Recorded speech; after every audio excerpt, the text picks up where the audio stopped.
Slideshow. All right, welcome to DevLup, project presentations and mini workshops. This is not my slide, but fall 2024. Oh, okay. Yeah. All right, everyone. All right, I can take this next slide. So, yeah, you go. right, thank you. So these are the workshops that we have today. So after Derek's presentation, you can join him to like discuss more about the game. You can also play test the game, where we have like a VR setup here, and we also have more play tests and discussions for anyone who's interested in doing that, and Unity basics for anyone who's new to Unity and wants to like learn more about it. All right, thank you. All right. Cartoon Chaos, a first-person car-controlled shooter with cartoon physics. All right, so let me go ahead and give you a rundown what this game's about. I got a little trailer here. I'll just let that play real quick. All units, come in. I'm getting reports of a crazed maniac on the street. You want a piece of me?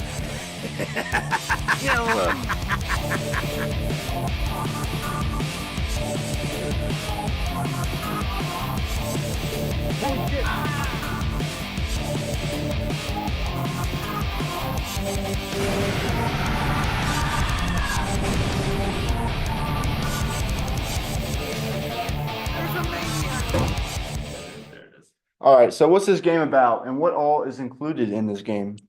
All right, so features, we got both single player and multiplayer modes, controls for keyboard, virtual reality, and controller. It's cut off a little bit, unfortunately. Cool driving mechanics like drifting and speed boosts. Different enemy gangs so that attack the police and you. One system so that you can be targeted by the cops if you like shoot enough innocent cars or cop cars, or if you blow up a gas station. 3 different islands to explore, plus a boss level. Dinosaurs, as you can see, helicopters, and missile turrets. A lobby and relay system, so no port forwarding needed, and cartoon physics once again. So like when I say cartoon physics, I mean like when the cars run into things, they like squish and bounce out kind of deal. And then when you like do a speed boost, the car kind of goes and then like blasts off a little bit. So that's pretty cool. There you go. That's what I mean by that. So this is the animations for the car going here. So that's like when it boosts, and then this is when it's just idling, and then that's when it gets smashed. So pretty funny. Just adds a little bit more personality. So my inspiration for this game was a lot of arcade games. So like growing up, my dad had like an arcade machine, and it was loaded with a bunch of emulators on it.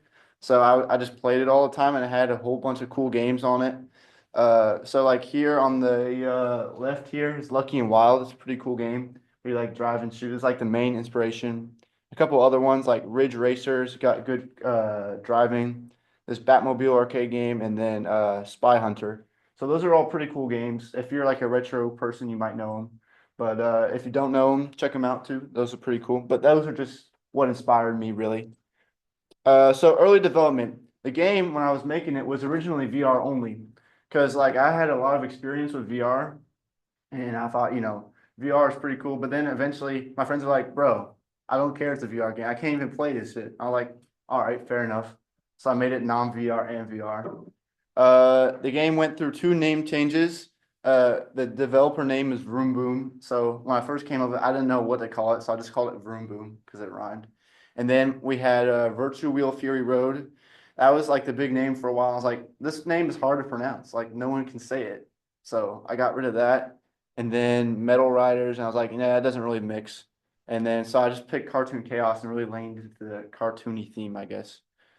Steering wheel was the hardest part, and then once it completed, it went from an idea to fully fledged concept. So basically, what I mean by that is that like when I started the game, originally it was like VR, like I said, right? And when I started, I just put a steering wheel into a car. I was like, okay, let's see if this can happen. If I push a button, do it. Of course, it didn't just happen. It was like the steering wheel flying out of the car most of the time, like, and then sometimes the steering wheel will lose control if you're going too fast. Because it did something weird with the position, where it's like the position of the hand is too far back, and it's like, oh, the hand's not near the steering wheel, so I won't turn. Yeah, so it's a big mess. But once I got that down, then it went from just a cool idea like shooting and driving to like oh, this is actually a thing that can happen now. So that was pretty cool. And then I used that actually to get started on it. I had to use a GitHub system by Rav3. I don't know why. I guess I didn't set it up right, but it's kind of cut off there. But yeah. So thanks to Rav3 on GitHub. Make sure you always look on GitHubs if you want a if you got a cool idea for a project, don't know where to start. Check GitHub and Unity Asset Store or any asset store you're using for your engine. Okay, so car designs. This was not really me. This was some of my friends here. So in the top left is a skin design. So I was like, we need some skins for the game. So I had this friend from high school named River, but he's named Master Creo here, and he came up with a bunch of goofy skins like that. So that's that. And then some people were drawing. This is where we were coming up with like the mini map, how that mini map would work. And then some ideas about where the stats should go for the car, things like that. That was the old title screen, by the way. You can see it looks pretty jank, pretty rough. But yeah, so definitely rough. And then the computer. So how the AI works. This part is actually really interesting. So if you look here, the car so do you guys know about Unity Nav Mesh? Like the Nav Mesh agent, they follow the path. So you can't, unfortunately, because it's a car game, the car can't just like follow a path like directly because that just wouldn't make sense. The car wouldn't look real. So what it is, there's an invisible nav mesh that waits for the car to catch up, and then the car just chases after that nav mesh. So you can see it right there, the little thing right there, that's where the car is going after. And so it makes it so the car can go around the corners and everything, maintaining the physics while it can navigate perfectly. So that's a cool little secret tip out there for anyone that's got wanting to have car AI. And the helicopter actually uses the same system, I think.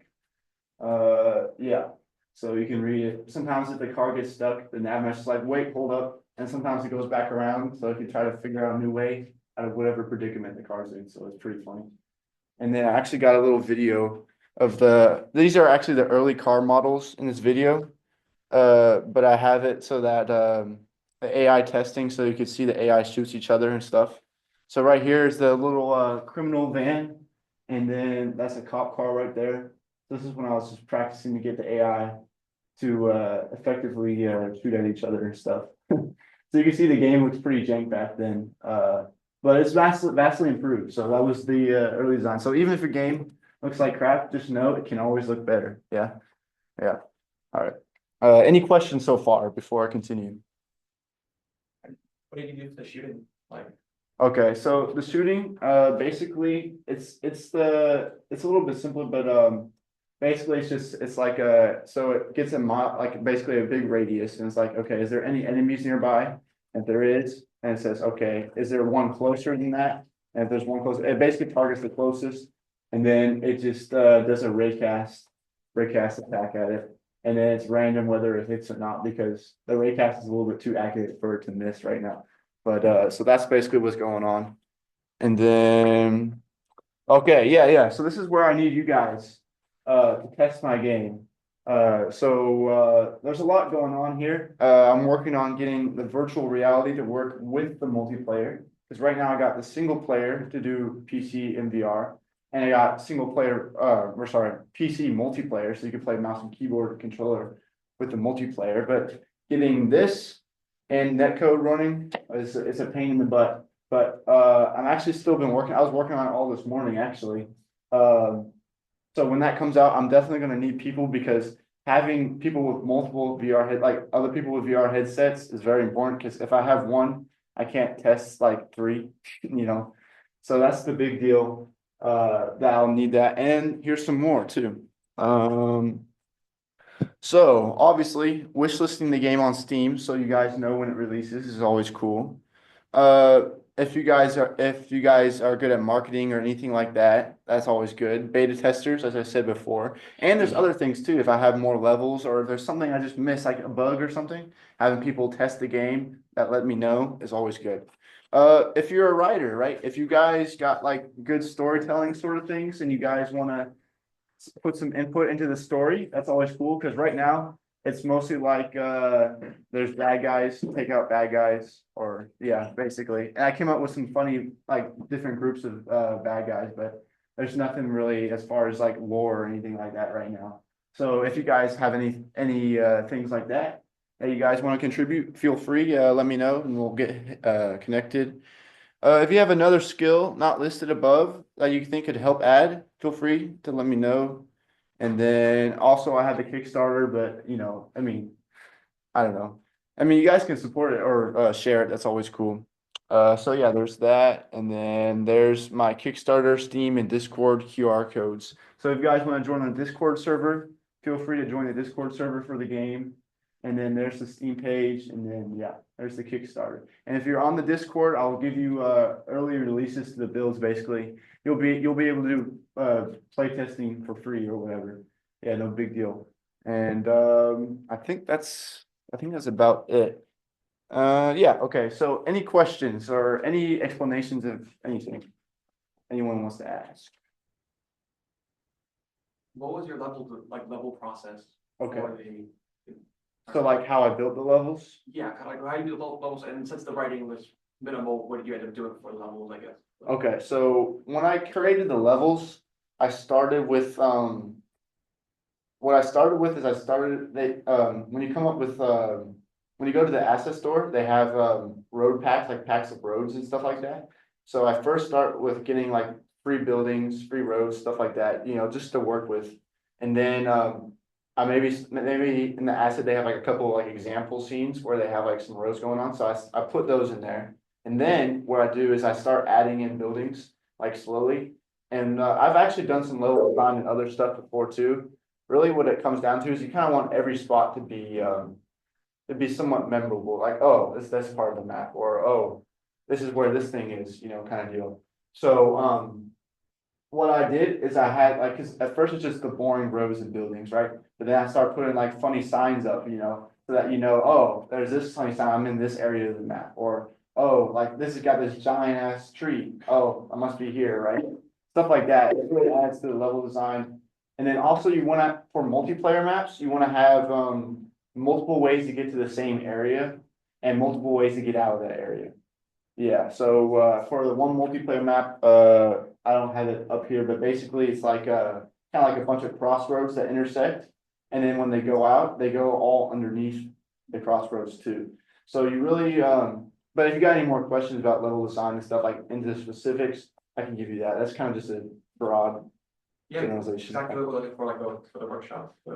Yeah. But I can, if you guys need any help with level design or want any feedback, I'll be, feel free to ask and I'll give you my 2 cents if you care. Any other questions? All good? Okay, nice. All right, any people that want to potentially play test the game? Okay, nice. Yeah. Nice, okay. Let's see, Just list it up there, cause. okay, yeah. I'll let you transition. Yeah. We can So, probably do stop we already have recording. yeah, that's what I'm gonna do. Do we already have the tent set up or not? Actually, it's Yeah. really gonna be There's one there. cool. Well, we probably wanna pull the rest of them back since it's VR. Like, obviously, you're gonna be sit Yeah, down for VR. most of it, right? Yeah. Yeah, so like probably take that seat, but I'd still like some clearance just to make sure that no one whacks themselves, you know? Okay. Like this area right here kind of be good. Yeah, exactly. All right, Also, I'm gonna be setting up the VR right here so you guys can play.